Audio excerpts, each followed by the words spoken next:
down the road, I purchased my own and I think that's going to be the answer.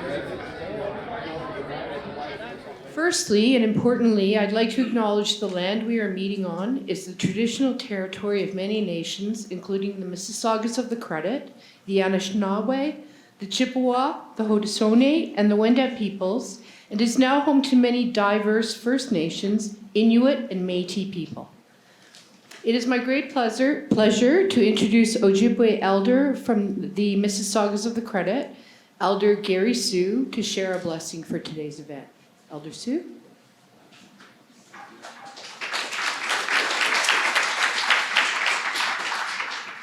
Ooh, you're growing in numbers.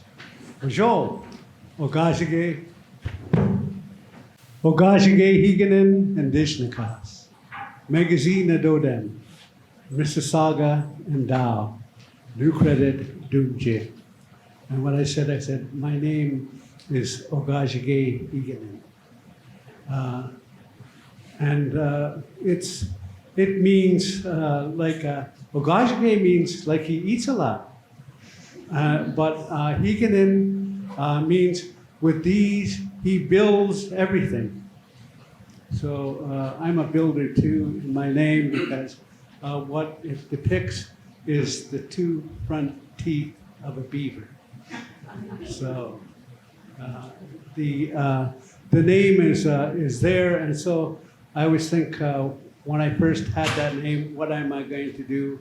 And I said, my name is a spiritual name, so I got to eat a lot of spiritual food. And the last part, I have to build relationships and good,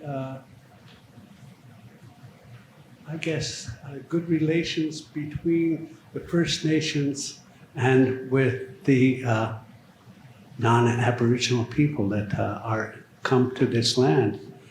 And so when I look at it in that sense, I'm glad I was part of that beaver that helped to make this group here build themselves so that you can see how the architectural unfolds inside the world that we live in with such amazing technology. The parts to the building have increased, and so then the designs have increased.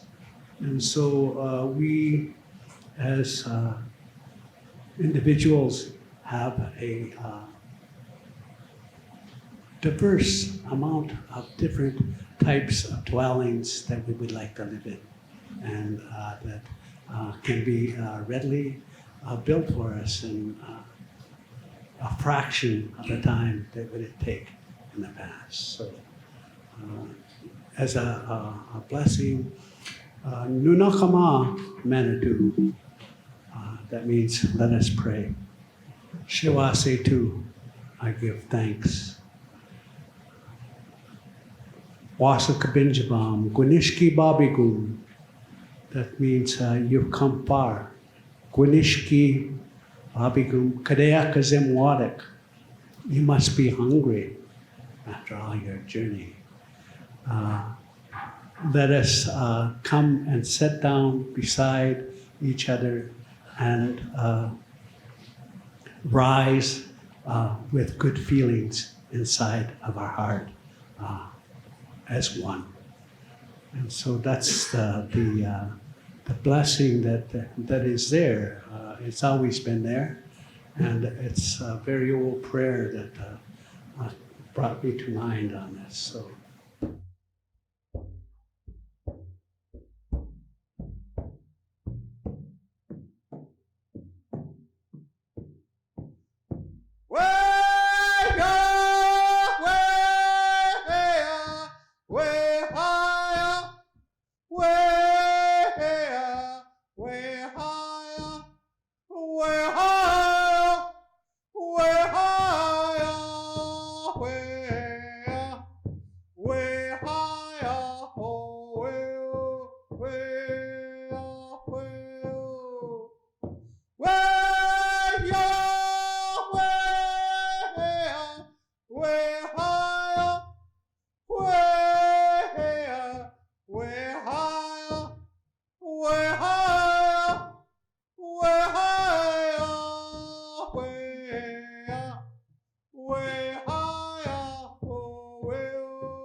chant from our past to you and a blessing in a good way. Miigwech.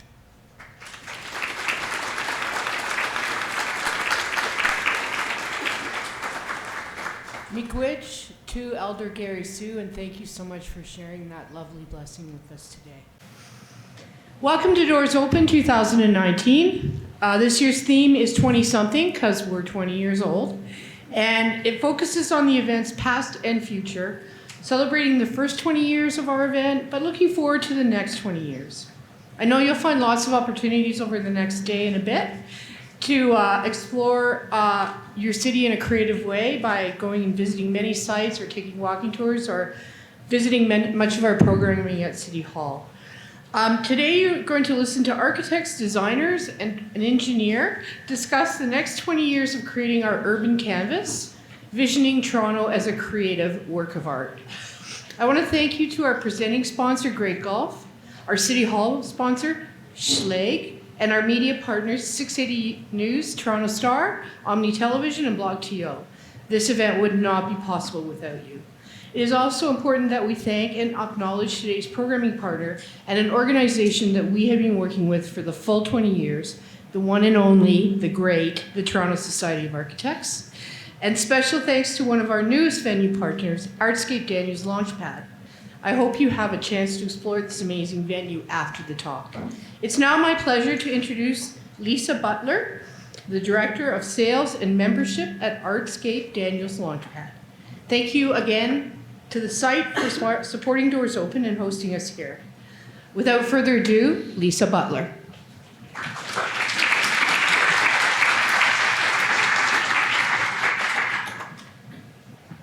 Thank you, Carrie. Funny, my theme is also 20-something. I am Lisa Butler, and I'd like to welcome you to one of the newest projects in the Artscape family, Artscape Daniels Launchpad.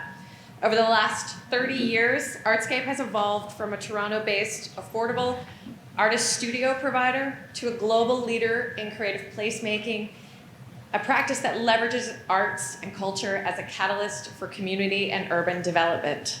We're proud to partner with the Toronto Society of Architects for your session today, and would like to thank Doors Open Toronto for bringing us together.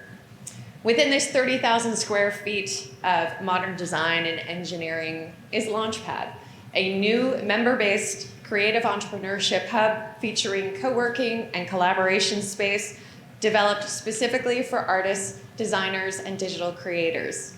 Our members have access to creative and technical studios offering state-of-the-art equipment and digital tools, learning programs, workshops, coaching, and mentorship, all designed to help creatives take their practice to the next level. As well, they have access to an incredible, vibrant, creative community here with which to make connections that last. At Launchpad, there's actually something for everyone, whether you're an emerging talent to those who have more established creative practices. If you're interested in learning more, I encourage you to attend one of the tours after the session. I believe we have it around 4:30, and look forward to seeing you then. Thank you and have a great afternoon.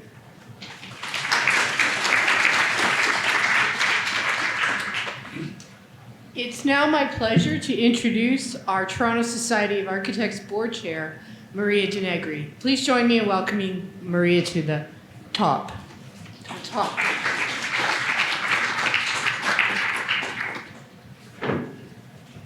Thanks, Carrie. I'd like to take this opportunity to welcome you all to the event today. I also want to thank the City of Toronto for the great programming that we have over the next 2 days. It really has been a pleasure to participate in the Doors Open for the last 20 years. Just to tell you a little bit about the Toronto Society of Architects, we've been around for quite a while, 1887. We've grown a lot, we've changed a lot. There was definitely no female architects in 1887, let alone the chair, right? So we are an organization which is volunteer-based. It's comprised primarily of architects, but also planners and enthusiasts of architecture. You do not need to be an architect to be a member of the Toronto Society of Architects. And our primary mandate is advocacy. So we exist to make sure that architecture is at the kind of forefront of discussions and decisions that shape the city and the environment and public realm that you all enjoy. This weekend, we are offering walking tours. The other interesting program we have available for you is Studio Open tours, and there are 20 architecture studios that are opening their doors to the public. There were 6 open today, and all 20 of them are open tomorrow. So check them out. It's a great way of getting a kind of insight as to what happens behind the scenes. And the tours are being offered free to the public this weekend, but we do have a series of walking tours that we offer Saturday and Sundays all summer, as well as holiday Mondays. So take advantage of it this weekend, and hopefully it's a bit of a taste that gets you excited and you kind of decide to join. Right? We do also have a ton of public lectures that we organize throughout the year that you can take advantage of that as well. So I am now going to introduce the moderator for today's discussion, Elsa Lam, the editor of the Canadian Architect. Please join me in welcoming Elsa to the stage.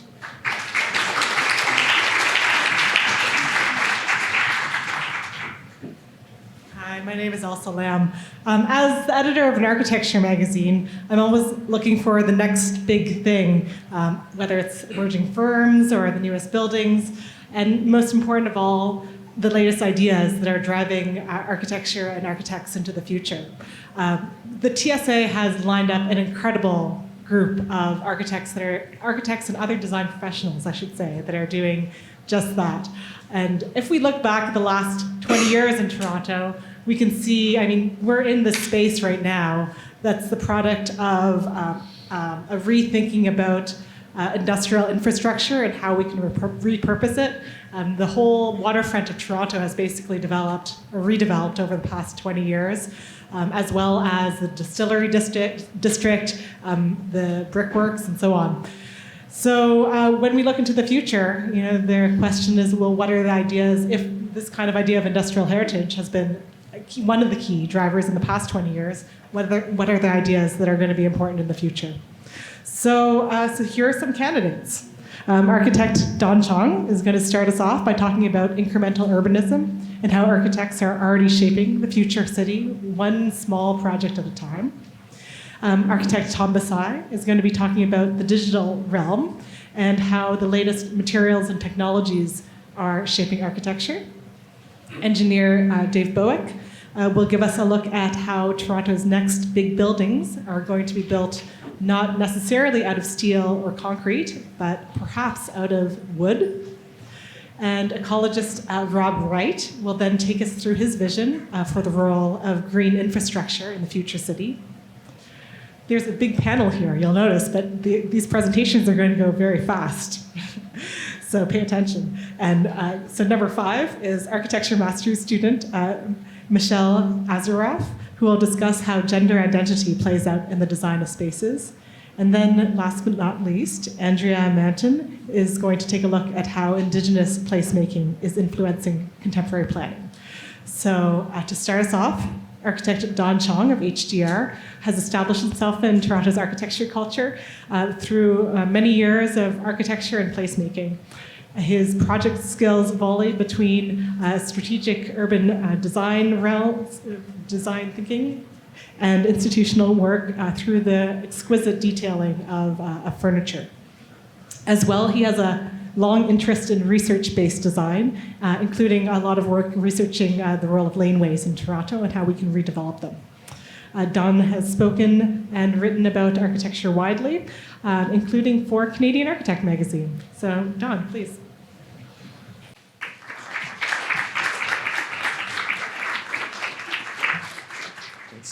Hello, thanks very much, Maria, Elsa. And to the folks here, I think there's something to celebrate here as we look at the 20 years that we've gone by, 20-ish. But it's a big thanks to all of us, frankly, the idea that we're kind of part of this civic art of making cities. I take a line out of the Hageman and Pete's book from some time ago, and they called it civic art. I think that's very interesting because of the citizenry that is part of who you are today.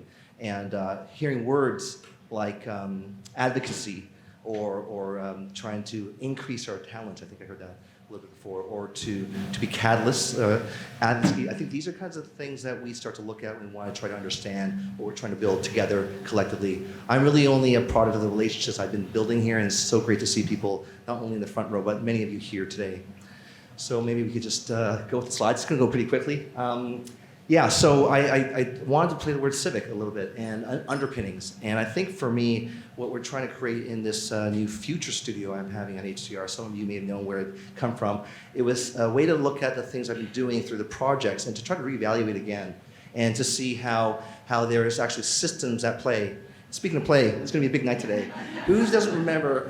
Like this was a moment where the photography, that snapshot of the moment, spoke to a generation of this new basketball team. Kawhi, everyone wants to name their cats Kawhi now, but how do you start to see the moment and the big picture? And I think that's a good moment to say, wait, if I start to understand a moment like the Prince Edward Viaduct, the Bloor Danforth, it was a moment where Roland Harris decided for the city, why don't we start thinking generationally? Let's not just make a bridge across a ravine, but a way to say, hey, why don't we do something we don't know we already need? And that's maybe the undercarriage for a subway system. It's that kind of clairvoyance that I wonder, is that part of the crafting of a city? And so I make spaces like this. Some of you may have seen it. It's about trying to get light along a ravine, trying to get the right details to make it work for a family, but also to understand neighbors and sites and the proximity to other sort of spaces, so it's safe as well. And I start to wonder, is this maybe too indulgent? Is this just a singular project?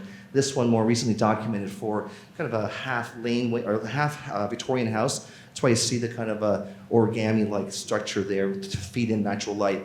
These little moments, these kind of incremental projects, are they part of, maybe unwittingly for me, part of an idea of change in the city that are tactile, that are real? It's maybe single purpose, but does it have a larger story? Something like what I tried to do this in the studio that I'm at right now, where for a warming huts project, was it a way to adaptively reuse, repurpose things, but maybe to rethink and relearn about a heritage that existed, something that was already there? At what point do we start to see the systems of a cultural idea to building for weather that was important for shelter? Why not reuse it and maybe learn again? This project over here is something I just recently completed along something called Fox Lake near Huntsville. It's not an urban project in Toronto, but it let me know about trying to create the infrastructure and the space that is around it for a future that this has for other little projects, a sauna, a small little bunkie, something that tried to look generationally into things and how detail could work. Not dissimilarly is a project I'm doing right now for a place where there's Nobel laureates and amazing science thinkers for new energy solutions. And how do we start to look at the building as an instrument for the social sort of underpinnings of a site, a collegiate sort of site that acts like a campus.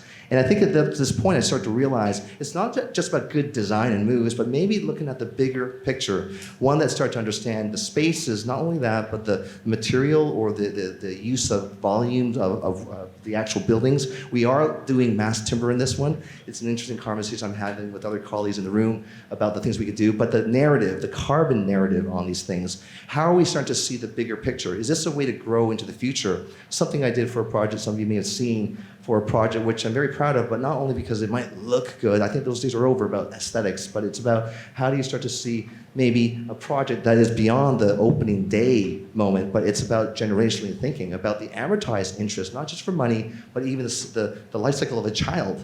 And this project on Howland Avenue, certainly where I think Gene Jacobs last lived, this was a project that understood how to get millwork details that spoke to trying to keep their basement apartment open for a more diversified idea of living spaces in the city, close to U of T. Then the parents could move in to help with the kids, and we could change the kind of millwork ideas for it. And so the material notion of a project, this one for a project that we did for a CAMH, it was a competition, and the idea was how that also understood the people in it. It was actually called a lunatic asylum. And that was interesting because these are the people who built with their own hands, with bricks, a wall that is still there today, important to the site. And then start to realize it's these sites that are so charged with the history and the future. And this is a little excerpt from the laneway project that I've done. And just to look at the top right corner, cross-writing, how you find new density. If you just look at things differently, with a little bit of control, you find new opportunities in your own sort of piece of paper or city. And it's that kind of level of imagination, I wonder, is something that we need. Something that people need, this thing called pilot coffee roasters. I did this talking to my wife, Sarah Phipps, who's in the room right now, as a planner, understanding the city already has these things, like the employment lands. Can we reuse them, reimagine them, and use our good thinking to kind of bring the city back into it? Because we're getting smarter about trying to be close to where we want to work and live. So it's that kind of world that got me to look at little projects like this thing called Galley House. It's the spaces we didn't know we already had, and infrastructure that was already there. And can you start to really see these blind spots that are our opportunity for a future? We're so lucky in this city that we have these spaces. I want to thank people like Dave Bowick and his gang who helped me feel that there's a way to build these things and to understand you can still get your light, you can still be safe in the city, but you can still try to find ways where a single family could live there. Can't tell you how many people around the world said, you know what, that's our problem or our future as well. And it was here I learned humility or being humble, that you just learn to work with the best people around you. You try to get the best ways to get good detailing, like the thing on the right, I called it the urban detail. Just figuring out that handrail, trying to understand the space, made more legitimate sort of stairwells within a space that gave an opportunity to have a space with good lateral systems. Thank you very much, Dave. That tried to understand new kinds of prototypes in city building that offers something more and gives back to the city. And it's at this point I kind of remember Jane Jacobs, because I think it's that level of contributing to the neighborhood and seeing that you're part of the city more than you know it, beyond the footprint. And I think that was a moment in which I realized this is something that I think is exciting to see when you have a body of work that's forming and you try to take cues from it, you try to see the trajectories. And I think it's at that point when she passed away, I was asked about what's this interest of small spaces? And I remember living in Switzerland, teaching there. I was the entitled North American, thinking how am I going to live with a tiny little refrigerator in my space? And I thought, I got it. I see what's going on. I'm actually part of the neighborhood. I'm getting my fruits, my cheeses, my loaves of bread. I am part of the system that says small fridges make good cities. And suddenly I start to see beyond my own space. And this is a space I did for the interior design show to say it's actually something that we could be participate in beyond your own world. And can we start to think publicly for the commons, that what you do, you think is for yourself, is actually for people at large. And I think at this stage, when you look at the work, maybe that is the idea, that if there's anything reliable, it's change. And that this is Jesse Harris, the mural artist at CAMH, who said this. And I thought, wow, how applicable is this to see that with change, we can grow, we can see trajectories, and start to plan for a future that we don't already know we want. Thanks very much.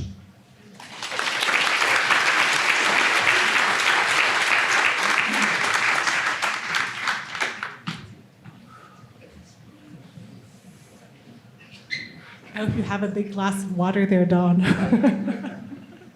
You took us from the Raptors to Jane Jacobs with excursions to railings and everything in between. That was great. Okay, next we have architect Tom Basai. He is one of the co-founders of Denegri Basai Studio and is very interested in prototyping, fabrication, and computation. And in that studio, and making sure that the work makes use of the latest materials and technologies. Tom is also a researcher who teaches at the John H. Daniels Faculty of Architecture, Landscape, and Design at the University of Toronto. He's been there since 2001, and he's a practitioner whose professional experience goes back to working at a variety of firms, including Frank Gehry's office in LA. So, Tom.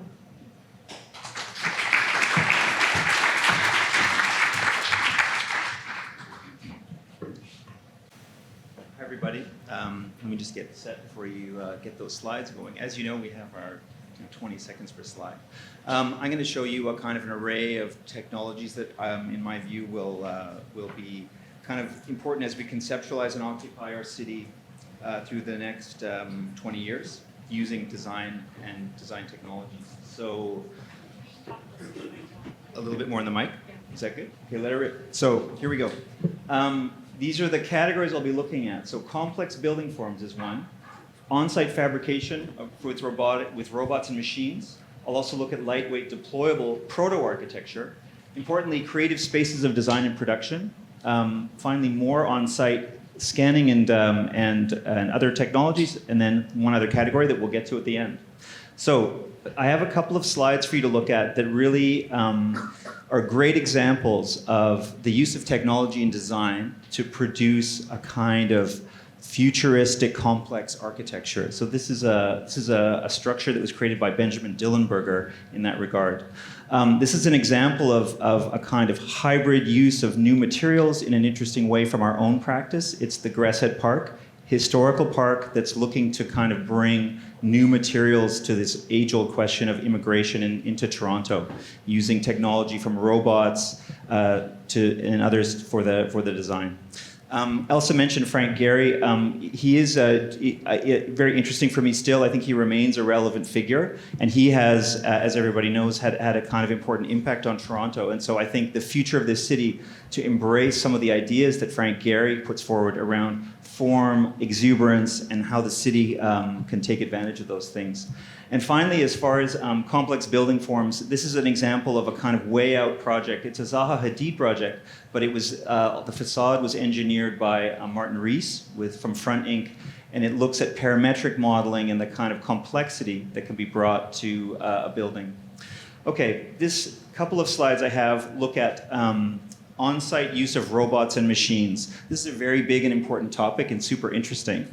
This is an example of that where some students in Barcelona put together a series of small locally operating robots to produce a relatively large structure. So in this instance, the robots are small, the structure is quite large. Another model of that, this is a group from Stuttgart, the ICD, bringing industrial fabrication robots onto a site and pairing those up with other machines and creating digital routines for producing structures. They work on various scales directly on site. Many of you are familiar with ideas and goals around 3D printing. So we often see 3D printers in spaces like the one we're in today. These are examples of very large-scale 3D printing that can start to take place on building sites. Another category, so the idea that in the next 20 years and moving forward, we will get more and more interested in lightweight and deployable structures, a kind of proto-architecture. I like in the office to discuss carriages like this in relationship, for example, to laneway housing. Could we use some of the techniques that are being used there for our urban environment?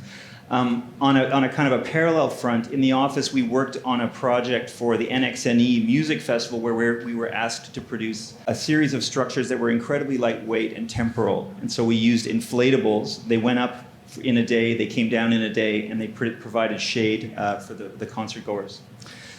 The next series of slides I'm going to show you are some of the current, and then we'll be moving forward, fabrication spaces that exist in the city now and that will be influential in the next number of years in this area of design and technology. This thing is called the Creative Technology Lab. It's at Ryerson University.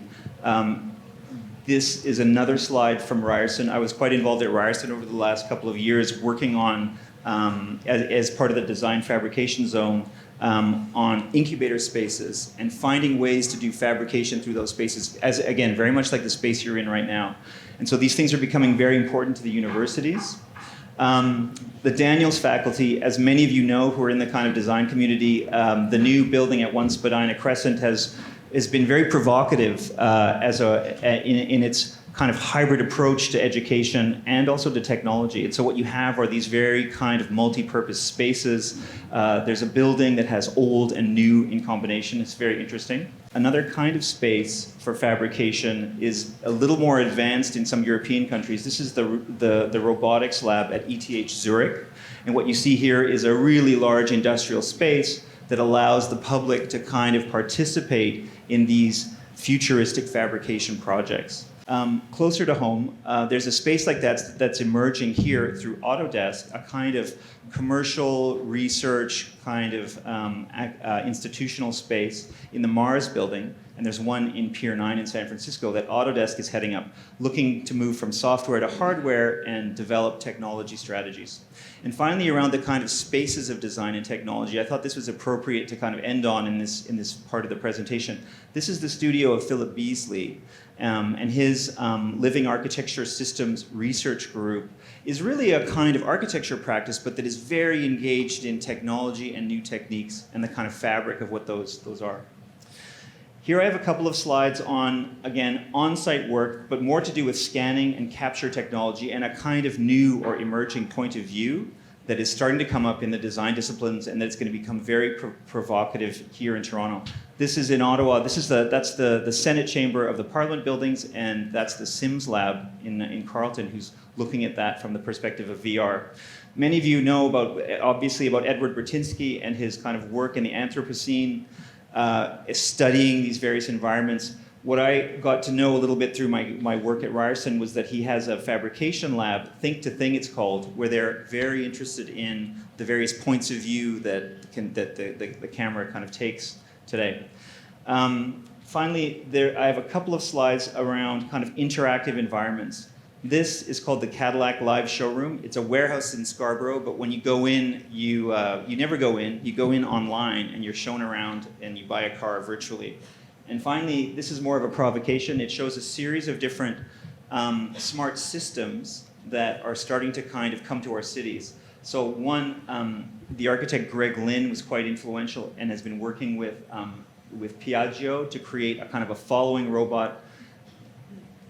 And there's a couple of other things up there too. So, thank you very much.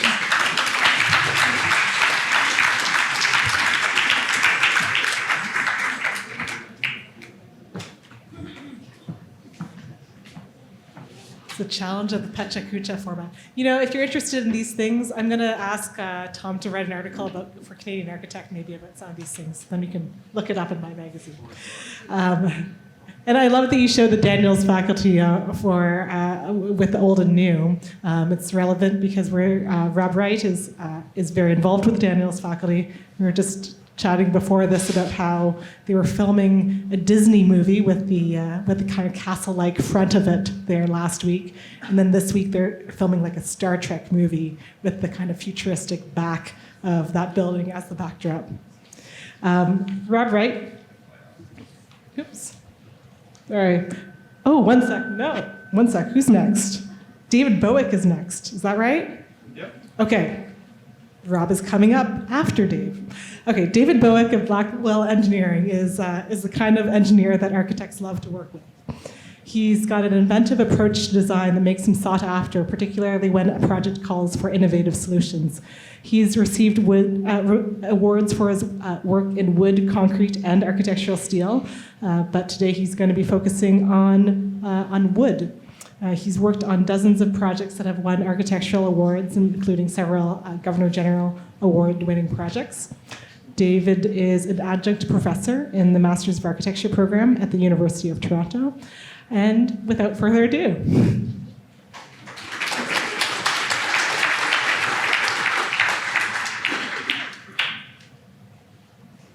I have to say that I'm not actually an adjunct professor at the University of Toronto. But I probably was when that was written. So 20 seconds, 20 slides. My goodness, this is a difficult format. So I'm going to be talking to you about mass timber. We'll start with what is mass timber. To understand mass timber, we need to understand heavy timber. Heavy timber is defined as solid massive elements with smooth, flat surfaces, minimizing width and minimizing sharp protuberances. And the reason that it has a definition in the building code is that the building code acknowledges the inherent fire safety, 45-minute fire rating for anything defined as heavy timber. Mass timber, what we're talking about today, is heavy timber at an even larger scale. Mass timber is typically engineered wood products. It's 2x-element, wood elements stacked up together and glued together to form glue-laminated timber. It might be cross-laminated timber, 2x-elements this way and cross-laminations with alternating orientations. The reason why we distinguish, the reason why we make a distinction between mass timber and heavy timber is that mass timber is even more fire safe. We can demonstrate by calculation that mass timber can have a fire resistance rating. It can retain its structural integrity for 45 minutes, for an hour, for 2 hours, for 3 hours, even more. So by calculation, we can demonstrate this. And because of this, we're able to push mass timber buildings far beyond the codified limits that existed in the past. The benefits in fire are twofold. One is that as wood burns, it forms a layer of char. The char is an insulating layer that protects the core, and that's how the mass timber retains its integrity. The second way that mass timber is effective is that it presents more larger flat surfacing, minimizing the surface area to volume. And it's an interesting fact that if you've ever built a campfire, you know this, that wood will self-extinguish on a flat surface. Wood will not sustain combustion. A question comes up about the longevity of mass timber.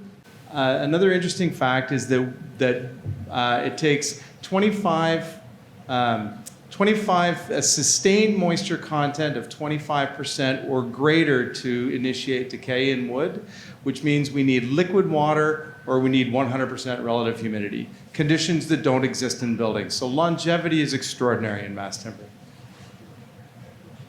So what are some benefits to working with wood? We've gotten over our misgivings about longevity in fire. Some benefits. Sustainability is, of course, the big one. 1 cubic meter of wood will encapsulate enough carbon to remove 1 ton of carbon dioxide from the atmosphere. So it's an extraordinary contributor to, or negative contributor, where the other materials are contributing CO2 to the atmosphere.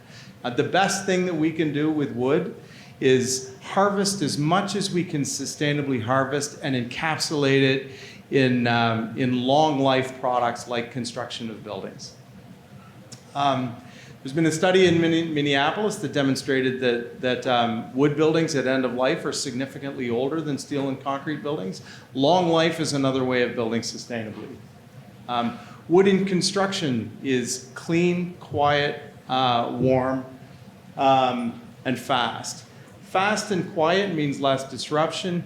Clean means that we don't have silica dust. And silicosis is a major health concern for workers and people in the environment of concrete construction that doesn't happen. Wood has been demonstrated to perform well acoustically and from a vibration point of view to major experiential constraints in the building. Wellness. There has been studied and demonstrated correlation between wood buildings and reduction in cortisol. Cortisol is the stress hormone, and suppression of the sympathetic nervous system. The sympathetic nervous system is the fight or flight nervous system. So people working in wood buildings, generally we see lower absenteeism, reduced heart rate, higher productivity, and just generally a better quality of life for people working in wood buildings as opposed to the other. Wood contributes to moderating the indoor environment through the flywheel effect. So the flywheel effect, it will absorb heat and humidity and re-release them into the environment, moderating the indoor environment, making wood buildings healthier. So what is a heat sink? So again, this is the thermal flywheel effect. There's a humidity flywheel effect and a thermal flywheel effect that come into effect with in mass timber buildings. One of the most significant things what developers really care about is money, of course, and wood buildings have been associated with higher rents, higher quality tenants, and reduced vacancy rates. In buildings. So we're working with some downtown developers who will really only want to build in wood. Now let's look at some nice mass timber projects in the city. We talk about shaping the future of the city. There are a lot of nice mass timber, and for every one that I'm about to show you, there is at least one or more that are currently under an NDA. So some of the best projects are the ones we can't talk about, and there are some extraordinary projects. This is one of the first ones with Brooke McElroy. Would have been probably the first multi-story mass timber project. Is a Shoppers Drug Mart store on Yonge Street under construction right now. And it's just a lovely project. It'll be opening very shortly. This is one we're particularly excited about. 77 Wade is an 8-story commercial office building with BNC architects. This one, again, it competes with concrete in terms of its building performance. 9-meter or 30-foot spans and 12-foot floor-to-floor heights, roughly. to make it equivalent in performance to a concrete building. This is a really exciting project, 15 stories tall for the University of Toronto academic tower. This is a beam and bracing system, and this is currently in the alternative solutions application process right now. The alternative solutions is a provision in the building code that allows you to build beyond the prescriptive limits of the building code, provided you're able to demonstrate that the performance requirements are met. Project that we were involved in the competition stage for George Brown would be a neighbor of us right here. And then this is the winning scheme, a lovely, lovely project by Moriam and Tashima Architects in Acton, Austria, with Fastenep as the engineers. This one, using wide flat beams, was able to achieve something of the same solution that we achieved with the TRCA project of very tight floor-to-floor heights and long spans.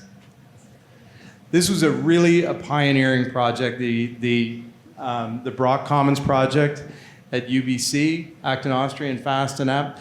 This is 18 stories tall. This one is constructed. 18 stories erected in 45 days. A true two-way system without beams, which was critical to fit that many floors. Another lovely project, Levitt Goodman Architects, the McEwen School of Architecture, which is graduating its first class from the Masters of Architecture School this year.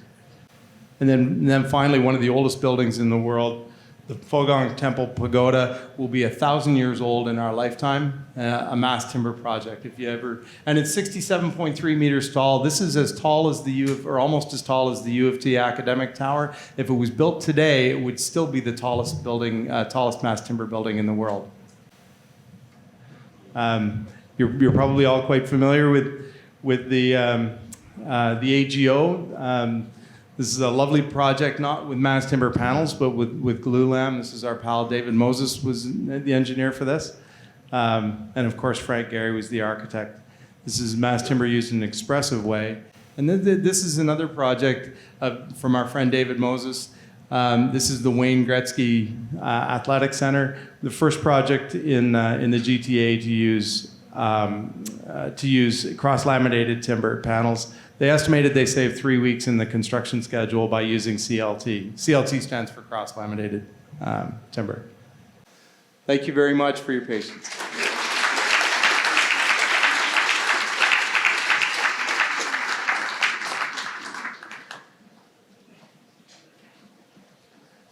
Thanks, David. And that arbor project that you showed is really going to be just across the street from where we are now, on the other side of the Red Path Sugar Factory. So keep your eyes out for it, as well as other mass timber buildings in Toronto.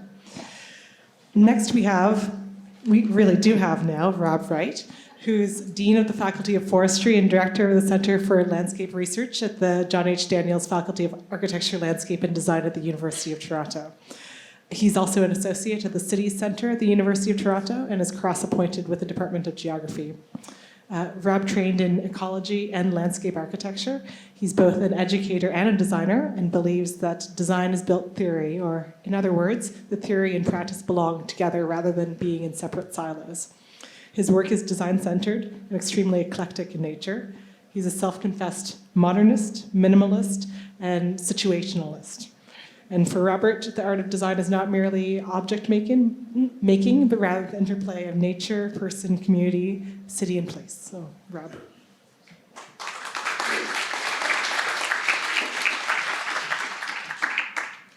So today we're going to be talking about open space and parks. And the reason why I always put the two of them together is, I'll eventually get my slide.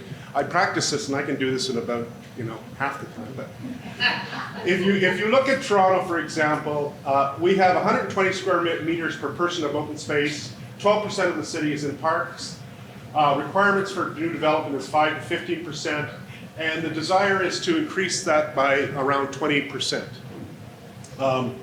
Everybody's seen the zoning map and the area of green, which is represented in Toronto, and how it's spread and how we're dependent on our ravines. The most important thing to think about, open space is any space that's not built on. So it can be private, it can be public, there's just no building, it's just open space. And when we talk about parks, those are designated public parks. we're facing now in terms of our climate change, whatever you want to call it. If you look at the City of Toronto, the things that we're facing is climate change, biodiversity loss, freshwater use, land use change, and increase in the nitrogen cycle. In a normal natural system, these things fluctuate up and down, and we compress them as human beings as we create our cities. This is a heat map for the City of Toronto. Infrared shows you where the heat is generated. The parks and open space are the actual coolants or the air conditioners of the city. That big red splotch right there on the, that's actually at U of T. That's the artificial turf on the sports facility, which generates more heat than almost anything. Open space is a wicked problem because it has a lot of competing resources. It's ecologically complex, politically contested. You compete for all sorts of things. There's lots of partisan interests. You've got tennis clubs versus soccer clubs, and then you have the local interests. Right now, what's happening, the future of parks, what's happening is we're moving more to an ecological model. New urbanism was one model where we actually looked at historically how we did cities in terms of the organization. Landscape ecology, now we're trying to look at these things as integrated ecological systems all together. Ecological urbanism is a word you're going to begin to hear more about because it's really how the city and the open spaces can actually function as systems that support the city. If you know Corkdown Common, what's happening at the bottom of the Don, those are examples of those types of designs being built to handle floods, change in rainfall, temperature. We're moving from thinking about sustainability, which C.S. Halling, who is an ecological modeler, calls fail safe, to resilience, which means safe to fail. We know that we're going to be facing through climate change extremes, and we're using green space to actually accommodate some of these shifts in times and change, temperature, flooding, water, etc. So I have a few rules about the future of open space. Streets are our best open space in the City of Toronto. They are absolutely incredible. They're very contested. Everybody wants a piece of the street, from bicyclists to cars to rapid transit, and everything like that. These are our most important open spaces. And this is the thing that we're going to have to fight to keep them in a way that they're walkable and rideable and all sorts of stuff. Roofs on our cities now, you're going to find, and I'll explain it later, but rooftops are becoming another layer. We're layering the city from the ground to the roof, and you'll see a lot of these green spaces now emerging in all sorts of projects across the world on top of buildings. And one of the things to think about this is because they're associated with buildings, how will they function in terms of their publicness? This is something I worry about all the time. Public libraries are really important. Public open space is really important because it means it can be occupied by anybody, no matter what. Urban agriculture is becoming an increasing demand in terms of cities. Producing food security, it's becoming extremely important. This is being done on roofs everywhere now, and you're going to see more and more of this production. This means that things like air pollution and other things are going to become critical because people want to consume that food. We're going, in many cities, they're starting to do things underground, working with fungus, working with mushrooms, working with light wells to bring light into the ground level. You can see now we're underground, we're at the street level, we're above the street level. So this is what we've done in the existing. We've thought of open space as a plane, and now what we've done is we're now folding space in our cities through our buildings and everything and seeing how much green we can actually locate on in all those spaces, because we need to increase the amount of basically natural elements to actually function in these cities. So in natural systems, you have flatlands, you have ripples, you have mounds, you have depressions, and we're doing that same thing. We're following that model, we're trying to follow it, where we work the ground level up, we work through the buildings and on top of the buildings, and we're working underneath the buildings to create more and more spaces that will have more natural elements in them. And I'll throw this in, we're also looking at going into the water, lakes floating, all sorts of stuff like that.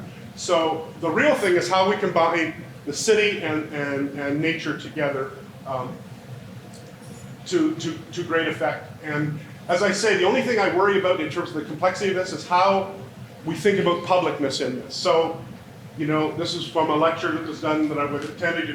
We never saw this coming. We're either going to go the route of the Titanic, or we saw this coming and we're going to start to do stuff in our cities, which I think you've seen some of the buildings are emerging, these vertical forests, etc. We're trying to figure out how to actually make this nature integrated. The form of these spaces, you know, what we talk about, and the function of them, these spaces can be designed in all sorts of ways that function in natural ways. You've seen from Claude Cormier's Sugar Beach to some of the other proposals and parks, the Corktown Commons, there are all sorts of ways to have both really high design.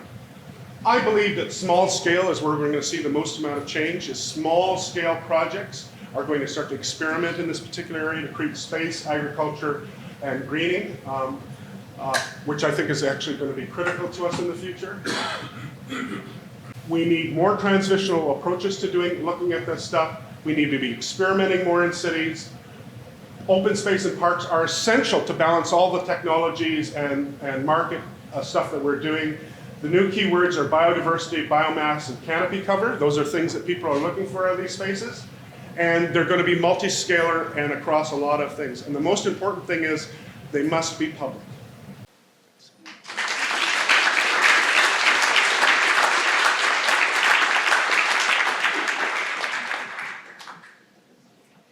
Thanks, Rob, for that inspirational view of what Toronto's future green spaces could look like. Michelle Asherov, I hope I'm not mangling your last name, okay, is currently pursuing a master's degree in architecture at Ryerson University. Her thesis is titled A Queer Assemblage, and it pieces together a historical narrative that identifies the constructedness of heteronormativity in all facets of life, and how such oppressions and aggressions have been translated into the built world. Through design and textual explorations, these architectural histories are marked up and destabilized to delineate space for a proper queer occupation. Her work as an artist and designer focuses on sexuality, ephemera, and digital space. Michelle.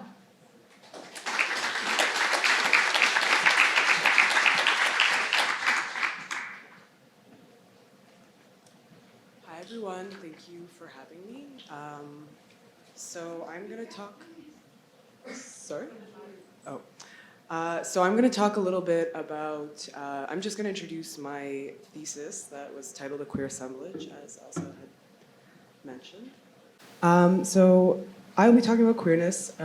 Queering architecture involves the study of how normative culture defines and propagates constrictive conventions in social life, which is then translated to everything else.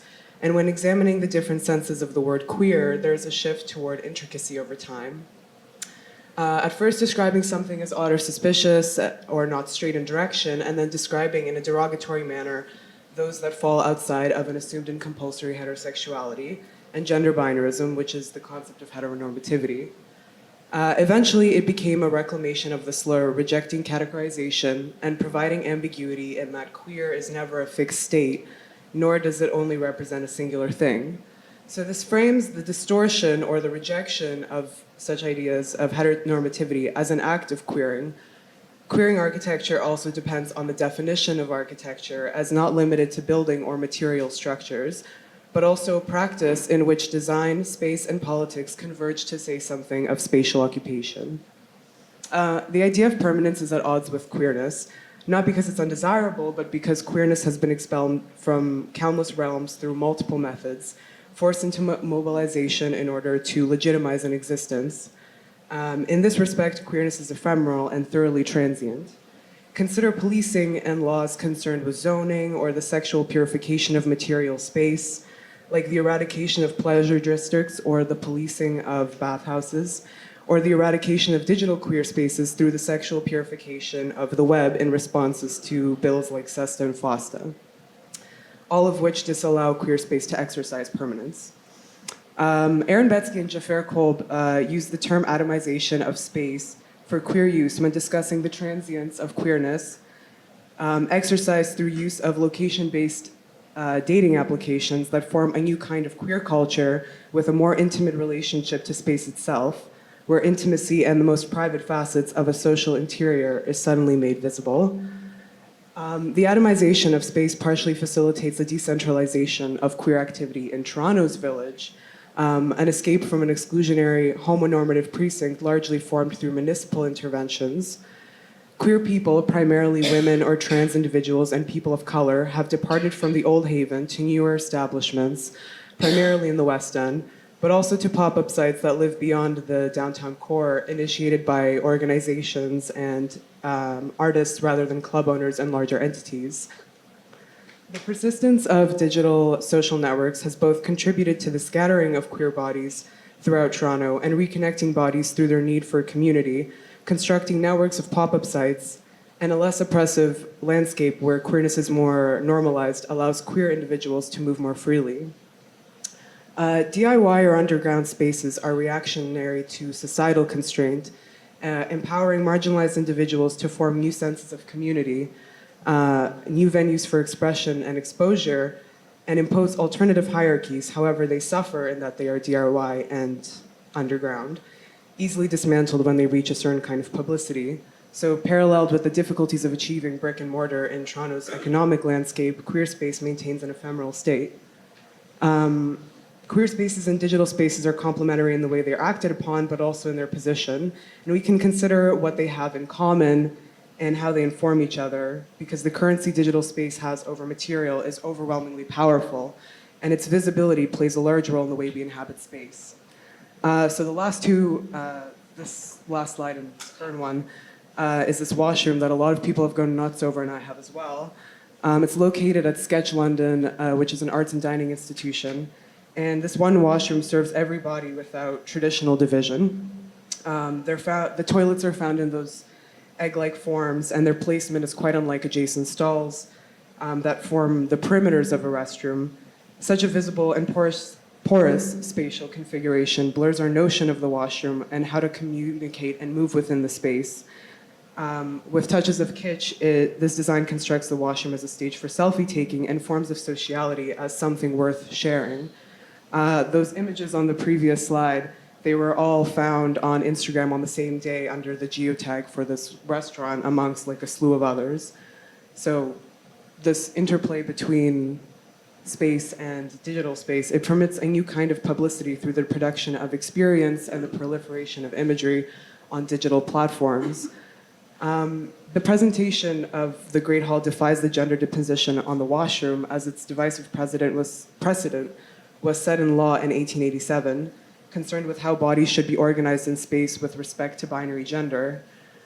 It was a political translation of archaic ideologies that rendered the woman as fragile and needing protection, and its tradition is currently upheld through building codes that were shown a couple slides before that ultimately mystify the formation of spaces that are safe for trans individuals.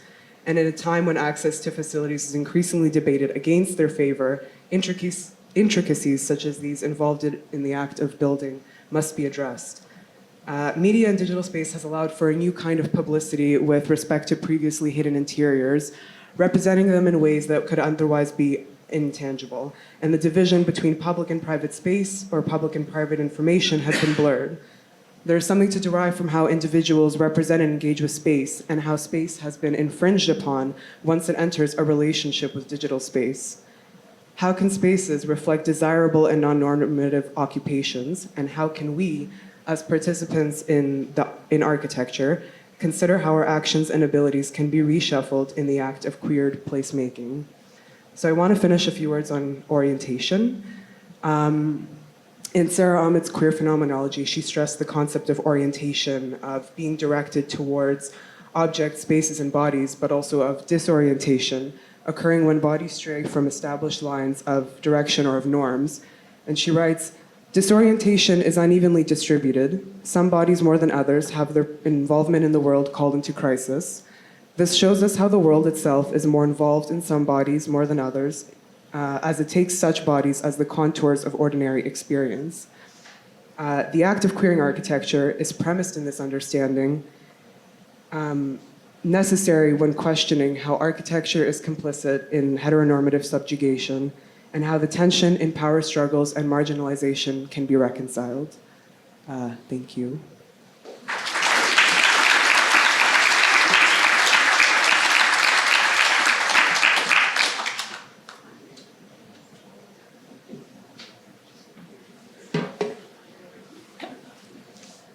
Thanks so much, Michelle. And last up, we have Andrea Menton. who's an associate at Brick McElroy Architects. We saw one of their buildings, I think, up in Dave's presentation. Prior to studying landscape architecture at U of T, Andrea received 2 Bachelors of Fine Arts degrees, one in art history from Concordia and a second in studio arts from NASCAD. She's worked as a landscape designer, curator, visual artist, and exhibition designer, and co-founded Manton LeBlanc Design, where she's developed site-specific installations for commercial and residential clients. Her work at Brick McElroy is particularly involved with work with Indigenous communities, and she's had an active role in community engagement and design development on a number of key Indigenous placemaking projects. Andrea.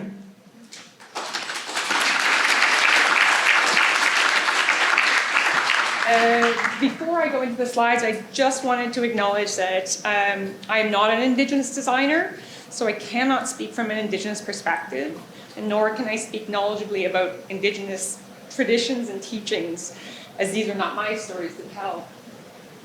But I can share with you what I've learned in working with the Indigenous Design Studio at Brick McElroy, and the role that I believe placemaking has as an agent of change. In 2017, Canada celebrated 150 years since Confederation.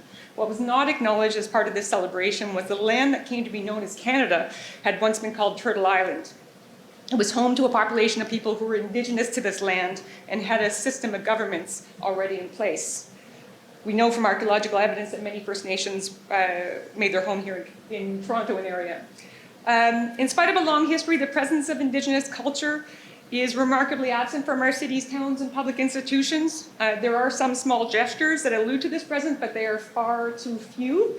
But if we pay close attention, we find public actions generated by Indigenous youth, elders, and community leaders that remind us that Indigenous cultures must be recognized as an essential part of our past, present, and future. Actions such as Idle No More bring into focus the unacceptable conditions that Indigenous communities still face today. And public art by an Indigenous artist collective are attempting to restore Indigenous languages in our cities. As part of an effort to restore Indigenous presence in our country, the work of our studio endeavors to create iconic public spaces that embody Indigenous placemaking traditions. The placemaking promotes a move away from spaces that are hurtful and divisive. The monument of General Cornwallis in Halifax was a constant and painful reminder of the atrocities that were inflicted on Indigenous population with the arrival of British troops who colonized the region. Historical documents show that Cornwallis made a proclamation to extirpate Indigenous people from Nova Scotia and offered a sizable bounty for the scalps of Mi'kmaq men, women, and children. But in order to create public spaces that are meaningful to Indigenous communities, Indigenous voices need to be heard.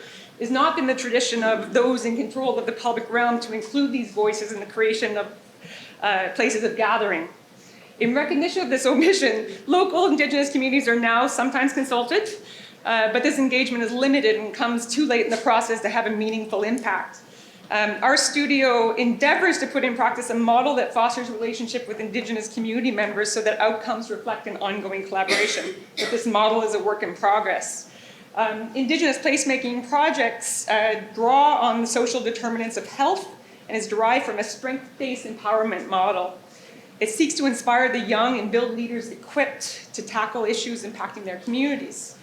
The placemaking model values and draws upon the Indigenous history and culture of a particular place, as well as the diverse skills and gifts of each community.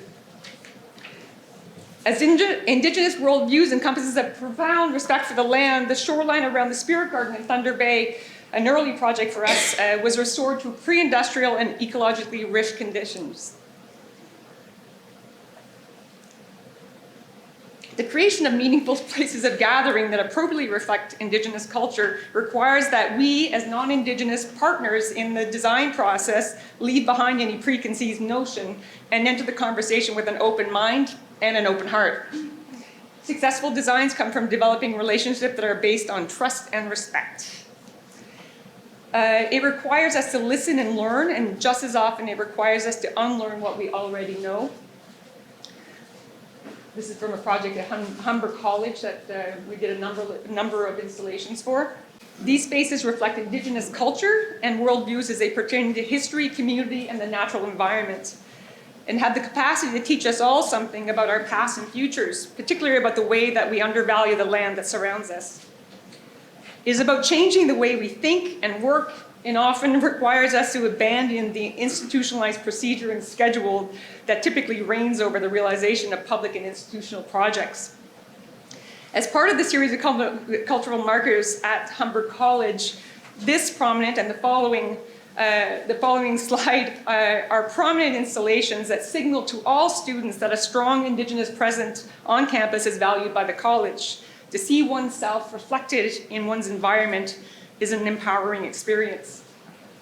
This installation also acknowledges that the land had been, for thousands of years, a source of life for Indigenous peoples who gathered foods, medicines, and materials from the forest in an area that is now called the Etobicoke, where Humber College North is located. I believe that it is within our role as non-Indigenous designers to encourage our clients to advance the design of public spaces towards a more inclusive model. With the Awen project, the town of Collingwood sought to celebrate the long history of Indigenous presence in the town as a symbol of their efforts to advance towards truth and reconciliation. The Awen Gathering Space shares the story of the 7 ancestors' teaching. These teachings focus on 7 human virtues that together form the foundation of the values that guide the Anishinaabe way of life. These virtues, love, respect, courage, honesty, wisdom, humility, and truth, are ones that should inspire us all as we strive to create a climate of healing.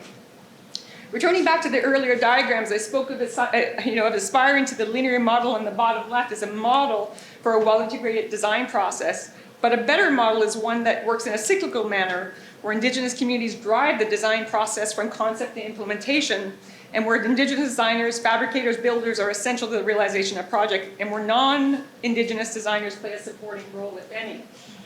We were recently commissioned, lesson drawing from the Indigenous placemaking model have the ability to transform one's overall approach to design of public spaces. And in this spirit, I believe placemaking can influence design in the next 20 years. We were recently commissioned to design a monument at Queen's Park to commemorate the presence of Franco-Ontarians in the province. As a Franco-Ontarian community is united around a common language rather than a common culture, we encourage the client to move away from the ideas a monument is a singular symbol, such as a figure on horseback, towards an expanded idea of a monument as a place to share a language and create and celebrate a vibrant and thriving community. Placemaking is often overlooked as an important agent of change and reconciliation. It can be a key tool that can address the debilitating impacts of cultural and physical displacement while creating new economic development opportunities for Indigenous peoples. The placemaking approach promotes people-centered, participatory design that engages community in life-enhancing practices.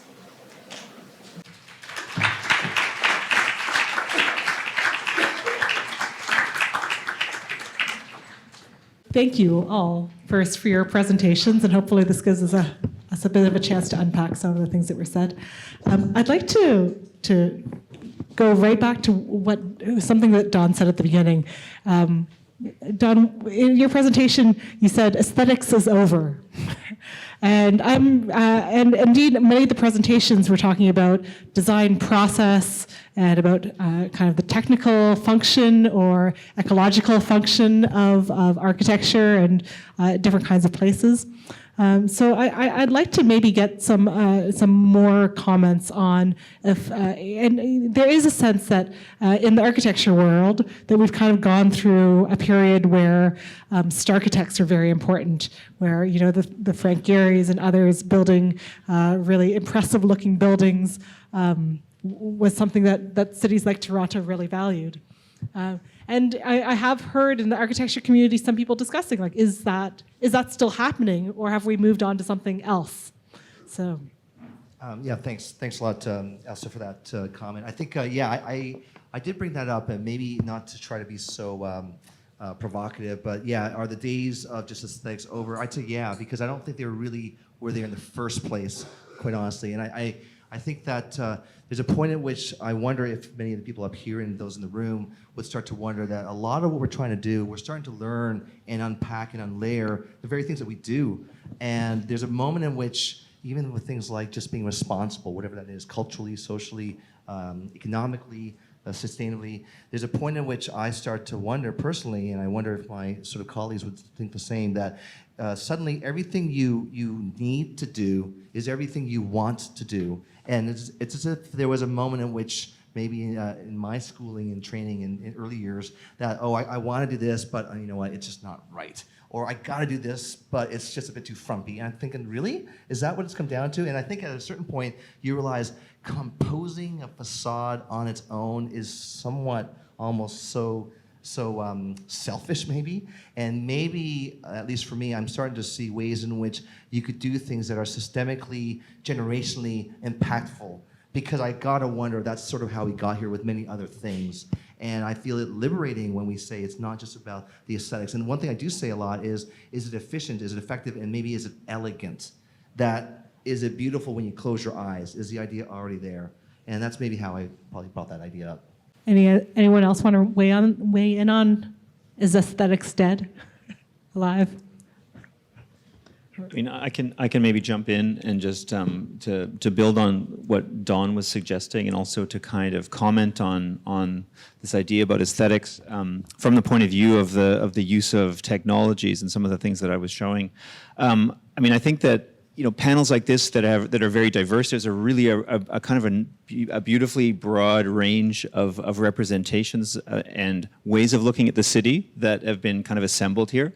And as much as for myself, and perhaps for Dave, who as an engineer, and myself as a taking what some would call a kind of an engineering approach to architecture, a kind of interest in technique, in process, really what I think all of us would emphasize is that underneath some of these kind of newfangled ways of doing things, really there's the idea that, you know, we want to be inclusive, we want to allow that various people from different generations can work together on these projects, that design really in the end is collaborative. And so when that is the case, then this question that you've asked, I think really kind of, one looks at it from many different sides. And so I would say that even those of us that are kind of interested in technique, we really recognize that and are trying to leverage those techniques for the use of a very diverse range of people, and I think that's quite important. And so, you know, to think about Toronto in the next 20 years, I mean, I think that this is a city that has a great advantage, that's very open to so many points of view. And there's those of us that feel like we can kind of put those tools out in front of others, and they're going to be able to use those. And then we have a lot of really, we have some very enabled situations, I think. And I think we're going to see more of that. When you were speaking, Don, I was thinking that it makes me want to reclaim the word derivative as a design term, because derivative is used as a pejorative generally from a design point of view, but if you say that design is derivative of the constraints and we have a whole new set of constraints to derive the design from. I say from an engineering point of view, I look at the undercarriage of a locomotive and it is extraordinarily beautiful. It was never intended to be beautiful. Its form is derived purely from the structural constraints. And when you start designing your facade based on the interior light penetration and sustainability, heat loss, and that becomes beautiful. Yeah, and it's funny because we've had this conversation a good 15, maybe 20 years ago that if there's anyone I actually learned a lot from, I don't mean to put Dave on the spot, it's this guy here, because I think learning about thermal advantages of a building, you remember the insulation sort of graph, or just the elegance of materiality, it makes a whole lot of sense that as architects we start to see those opportunities for, it kind of self-answers, you know, the project and the problem. And I do think there is something that is learning as it goes forward, as we get together, as Tom's saying, this kind of collaborative kind of knowledge base. And at a certain point, it does become, I guess, in that healthy way, derivative, for sure. Evolutionary, really. I want to come back to this idea of diversity, not just on the project team, but the fact that, I mean, Toronto is one of, if not the most diverse city in the world. So how do, in terms of design and architecture, how do we draw from this diversity and use it as a strength to inform the future buildings and city that we're creating? put to that. Sure. I think that in terms of diversity now, most of the work I do. Oh yeah. Sorry, I have a loud voice, so I thought I could carry it. Most of the work I do now is with Indigenous communities. Is it on? Yeah. Yeah. Closer. Okay. But we do branch out, as I showed, into working with other communities that that really need to be represented. They are part of the fabric of the city. They really need to be represented in a way that promotes an environment of acceptance and understanding. And this is really in a counterbalance to the climate of intolerance that is permeating through society right now, and certainly through the news. So for us at Brooke McElroy, we really embody that part as in our work across the whole spectrum as urban planners, architects, and landscape architects. So I feel like that is critical, just to think of to integrate this diversity into our design. I think there is a mic stand at the side there. If anybody has a question that they want to pose, I'll volley another one out there. One of the pressing issues that, speaking of kind of the broader city, as well as younger generations, is the issue of climate change. And to me, as I was listening through these presentations, I certainly heard the way that some of these different future strategies could start to address climate change, whether through mitigation or resiliency of using more ecological materials or introducing more green surfaces to the city. I'm wondering if some of the panelists maybe want to put a bit of a finer point on that and talk about how their vision for the future can take some of this under its wing. I'll say you cannot have a responsible conversation about architecture and engineering without talking about climate change. We love to blame the oil companies, but the fact is that construction activities are responsible for something like 40% of the greenhouse gases. Is that about right? Yeah, the construction and operation of buildings. Yeah, roughly half. So. It is just an astonishing number, and every conversation we have as engineers and architects is about minimizing the footprint, and so we're constantly looking at things like concrete displacement strategies. How can we build the same building with less concrete, or how can you make the same concrete with less cement, or how do we use wood in lieu of concrete? It informs everything. Do you want to go ahead? Go ahead. All right. It's funny because I start to wonder, we're doing a lot of mass timber projects as well, and it's pretty incredible to be generationally at a spot, certainly as an individual, and I've got to believe for a lot of people here, where we're at this cusp. And I would even go so far as to say, we're really seeing it, even with the kids, who I've got a couple here right now, that I'm seeing what they're learning and what they're hearing. And there's a point where sometimes I kind of show some slides of the image of, I think it was Copernicus, who showed the world in which we knew, the universe in which we knew was geocentric. Frankly, we thought with everything revolving around the Earth. But really, frankly, people just kind of said, guess what? Heads up, it's a heliocentric sort of solar system that it was a totally different idea. And it just changed everything about what you knew and thought of. But, by day, you just kind of behave the same way, you think. And I wonder that we're starting to learn things. I'll just take, for example, mass timber and trees. I mean, there was an image where it's trees, stupid. This kind of material is the one material that sequesters carbon. It's given to us. And over all these many years, we've learned to trade information, to learn to kind of build cities. And maybe without just beating ourselves up, we say, guess what? We now know we can make this difference. We now have the shared knowledge. We have conversations like this. And at that point, you start to wonder, wow, are we in the point where we're seeing the planet differently, that we just see it's a different vantage point, and maybe that sets us up behaviorally and culturally to try to get into the next sort of world together, but also with excitement. Hi.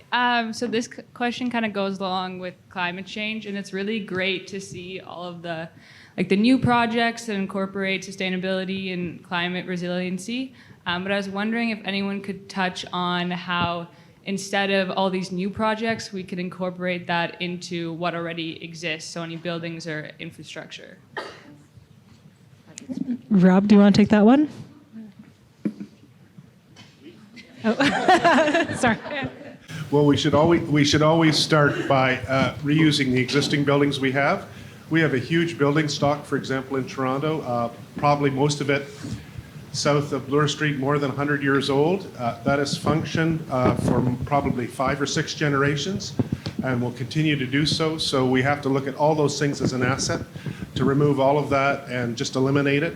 I mean, climate change means some fundamental shifts in our whole kind of psychology and behavior. What we're going to have to do, and which we don't want to do, but we're going to have to do, is it's going to be a lifestyle change. So we know that, I love meat. I'm reducing a lot of the meat I eat now because I realize that's not a viable thing to do. That's a very hard thing for me to do, but I'm doing it. So building with existing materials and stuff, this is why wood, if you look at all of Spadina Street, they're all brick buildings on the outside, they're all wood on the inside. We've been doing this for hundreds of years, and it's the sustainable material.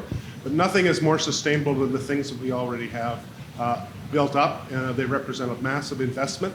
I think the old Daniels Faculty of Architecture building, which was a 7-story building on College Street, cost something like, it was about 100 years old, cost $40,000 to build.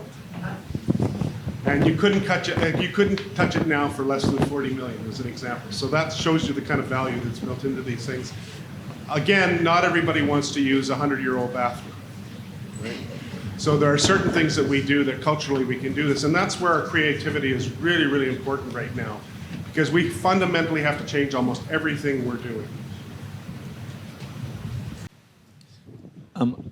I just wanted to make a couple of comments about the question of kind of climate change and various approaches. I was quite inspired by some of the small projects that Don Chong was showing, and in my own talk, thinking a bit about how we can start to really create a kind of sensational, smaller architecture that fits within the kind of urban fabric that we've inherited. For example, here in Toronto, there's a pretty resilient housing stock. In our office, we're working away on laneway houses. We're looking for ways to make those very inexpensively, but also make those ecologically. So that's, at one end of the kind of the sort of scalar spectrum. And at the other, I've had the opportunity to kind of look in on how various researchers and practitioners are using technology around the kind of capturing of and the revitalization of, existing buildings, but particularly historical buildings. And I think that, in a way, these tools that are becoming more and more aggressively kind of put forward in the context of design have the capacity to help us understand the buildings that we already have, the kind of level of detail that they represent, how to restore those, as well as give us some cues as to how to kind of move sustainably forward with new projects. But I think that there's that spectrum. I'd like to say that the B side of that question is about the buildings we're building today, that the future existing building stock is the current new building stock. And so we're thinking about how to build buildings today that can be adapted to new uses down the road. And I had this notion one time that we're going to be mining all of the downtown parking garages for occupiable space because cars are going to be irrelevant. Parking will be irrelevant in 20 years. I honestly believe that. Cars may still be around, but parking will be irrelevant. And I mentioned this to an architect as a fanciful idea, and he was saying, when we do a parking garage today, we don't build it with 2.5 meters or 2.8 meters level to level. We double that. We go 4.5, 5 meters level to level, and every parking spot is a stacker because we know that this parking garage in the future, and we don't build ramped parking garages anymore. We build flat floor parking garages because we know that this parking garage today will be an office building in 25 years or some other use. That's amazing hearing that story, because if people know some of the architectural history, there's about 100 years ago or so, Le Corbusier, among many others, showed those kinds of concrete structures as a kind of a future for resilience, for being able to be adaptive And when you hear that, that's exciting to hear. Because even right now, I know, Dave, your older building that you were in once upon a time, not too far away from where I am now, these are buildings that are easily 100 years old. And you got to thank those folks then for giving quality to the projects, building it well. It was a brick and beam wood structure with some brick, as I think Rob was pointing out. And I think that you got to hand it to people who have to put quality into the work. You know, quality is when you have things worth repairing, someone once said. And I think there's something to say about that ability to have a hunch that it still might work, even though change and things might start to be fluid. And that's something to say that you're looking forward to a future that's still ahead of you. I want to make sure that everybody standing here gets a chance to ask their questions. So maybe I'll go back and forth and invite you to ask your question. Yes, there's been some discussion, or a lot of discussion recently, about the reduced connectivity of society. And I'm wondering what what your thoughts are in terms of social and communal considerations in designs of the future and so forth. I can say something about something that I'm seeing in Vancouver, actually. A little bit in Toronto, but it's picked up more in Vancouver, is a trend of co-housing. So it's building condos where you have smaller individual spaces and more shared spaces. And they're often kind of an intentional community. Like it's a group of people that come together really wanting this, like a dozen or 2 dozen or more, people or couples who want to have a place that's their own, but they want to eat meals together, or they want to have a shared living room, so that instead of living in a tiny box, they really have many more spaces that are shared amenities. So that's something that I'm seeing happening, and discussions around it happening as well. By Ontario building code, wooden buildings can be up to 6 floors. So what should be done to go higher than 6 floors? And I assume that you know the answer to this question. And speaking from architectural point of view, how can architects make their clients, developers, to go with those extra steps and build from heavy timber and not to go with concrete? The first easy part is that while the Ontario Building Code currently allows 6 stories, the National Building Code is expected to allow 12 stories in 2020. And the Ontario Building Code will follow the National Building Code by a couple of years. So we'll be at 12 stories permitted mass timber by 2022 or something. So that's going to dramatically broaden the permission or permitted uses. But then the second part of that is that within the building code now, there's an alternative solutions provision that says that if you can demonstrate the technical performance, you don't have to follow the prescriptive provisions in the building code. So that's how we're able to do an 8-story building on Wade Street or a 15-story building on Bloor Street for University of Toronto. We identify all of the risks that are being mitigated by limiting the use of timber in buildings, and then we address them in other ways. So we address them with increased fire safety, increased site safety, pressurized corridors, redundant sprinkler systems. So there's a whole lot of technical things that we can do to mitigate risk, which will allow us to build in mass timber beyond the prescriptive limits of the building code. And then beyond that is how do you convince a developer or an institution? People who are building things are often very risk averse, and they don't want to be the first. And so you've got a few pioneering institutions willing to stick their necks out, George Brown, U of T, and do something, or Hallmark doing 80 Atlantic. But taking out the risk is just a matter of building critical mass. Like once there is a critical mass of projects, then they won't be seen as risky, and I think that problem will be solved, especially when they start seeing the financial rewards that have been demonstrated on some of the existing projects. We're kind of nearing the end of our time, so maybe I'll ask for one last quick question, and I'll encourage everybody to come up and speak to the speakers if you have other questions too. Did you have a question or? Yes. I would yes. love to ask. Okay. I would love to be the last. Go for it. Thank you, first of all of you, for sharing these wonderfully exciting and innovative ideas. I am so happy to see examples, but I work for a builder, and I've seen the kind of pressure there is to build housing quickly, and we fall back on the traditional, well-tested, easy, fast to put up buildings. So I was thinking especially about the timber buildings and also the urban ecosystems. Like, how do we make these solutions accessible to builders? Well, I'm also part of a group, Mass Timber Institute, and we've been looking at all the kind of gaps in this thing. I think you're seeing in architecture and engineering a large move towards prefabrication. Because prefabrication means that if you, the reason why we can run around in our cars and they only cost us, $35,000 or whatever dollars it is, if we built them by ourselves, it would be millions, is because of mass production. So I think there's a bit of experimentation going on in terms of how do we get this sort of mass production in place, at the same time allow for customization of those buildings so there can be uniqueness in them at the same time. You can assemble them quickly and go up. This, as you know, is really important because housing is a real issue in the city of Toronto. My kids look at me and say, how will I ever be able to own a house or some sort of accommodation in the city of Toronto in my lifetime? So in one generation, we have lost that sense of hope.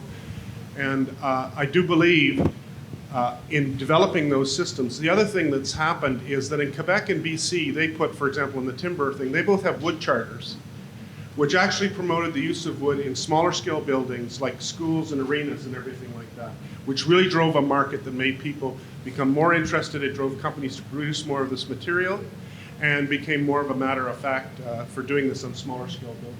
So that's one way. On that note, I think we have to wrap things up. Thank you to all the speakers, and thank you for coming out to listen tonight.